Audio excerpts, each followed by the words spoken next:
things come to those who wait, and if you've been anxiously awaiting the Japanese hit RPG Rogue Galaxy to come to the US, you won't be disappointed. Level 5 has been putting the finishing touches on the American version, which includes some very cool surprises. So the backstory of Rogue Galaxy is there is a war going on between these two factions, the Lungardians and the Draxilian armies.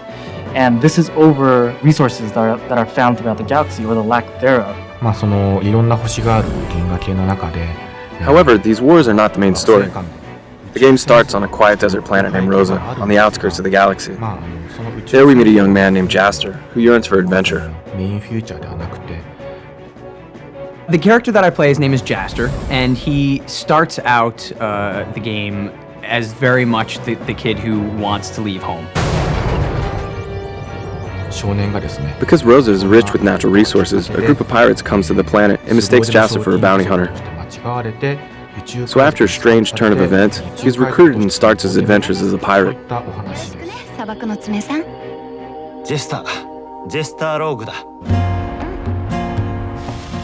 Throughout the adventure, you travel from planet to planet seeking a treasure of unimaginable value. There are various planets, civilized ones and uncivilized ones. Ones with dense forests, or sparse deserts. Every time you play one of the many planets, I think you'll find new discoveries. The main theme is that the pirates are hunting an amazing treasure. Players are searching for the planet that holds this treasure. I can't say the name of this planet, but it's a beautiful place.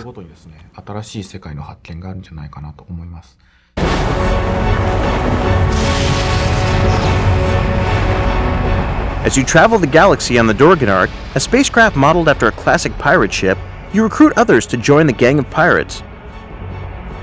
Throughout the journey, you can actually control any of 8 main characters that you have in your party, and you can switch in and out of them, except for Jaster, because he's intricate to the plot line, so you can't take him out of your party.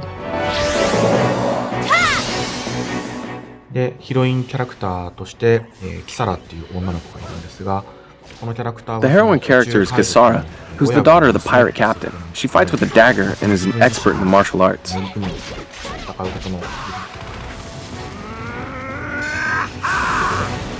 My favorite is actually Zegram, who is another hunter that was recruited onto the Dorganark.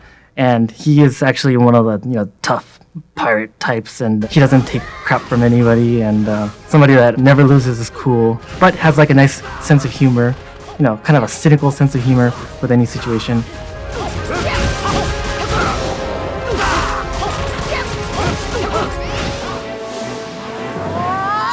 So my second favorite character is Lilika, who comes from a jungle planet, and she's one of those warrior princess types, sexy but tough.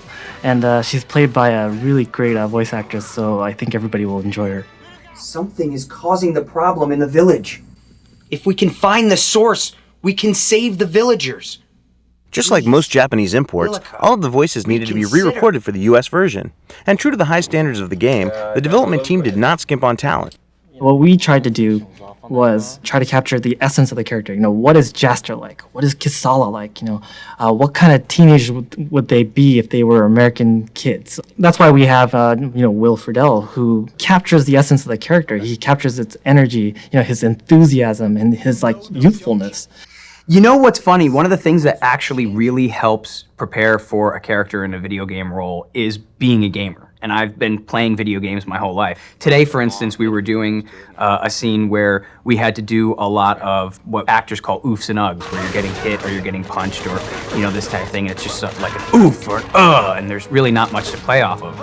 But when somebody in the booth then says, this is a specialty move, as a gamer in your head, you're going, okay, this is hitting a whole bunch of buttons at one time to build up your power, and this is where the big move comes along. So having played video games for so long, it actually really helps in the process of recording them. He's just got a nice instinct for, the situations, and he's able to play off of the little cues that we give him. When it comes to voice acting, you only get bits and pieces of the story. He does a really good job in terms of taking that information, processing it, and giving us the reads that we really want. From firing weapons to dodging attacks, Rogue Galaxy features a unique real-time battle system that gives the player full control.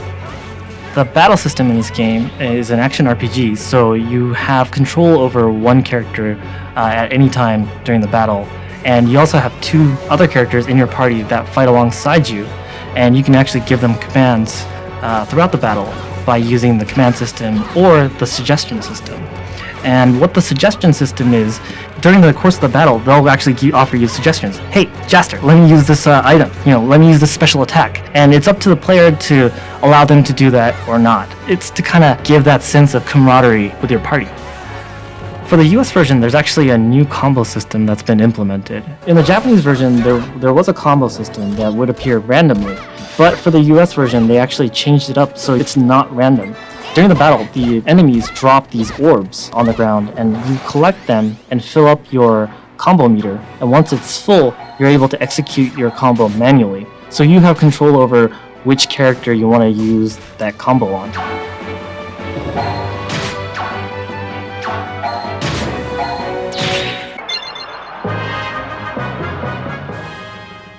If an outrageously large, seamless universe wasn't enough, Level 5 included a bunch of mini-games to increase the replay value.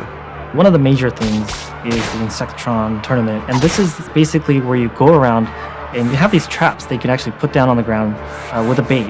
And as you're exploring the galaxy, you find a certain location that you can actually put the trap there, and you can actually capture these insectors. And what these insectors are these little creatures that you can actually then rear and raise and train to fight in this large tournament called Insectron Tournament. It's actually a really deep system, and the team put a lot of effort into making this really fun. I mean, I hope they don't get too sidetracked from the story, but it's actually really worth doing.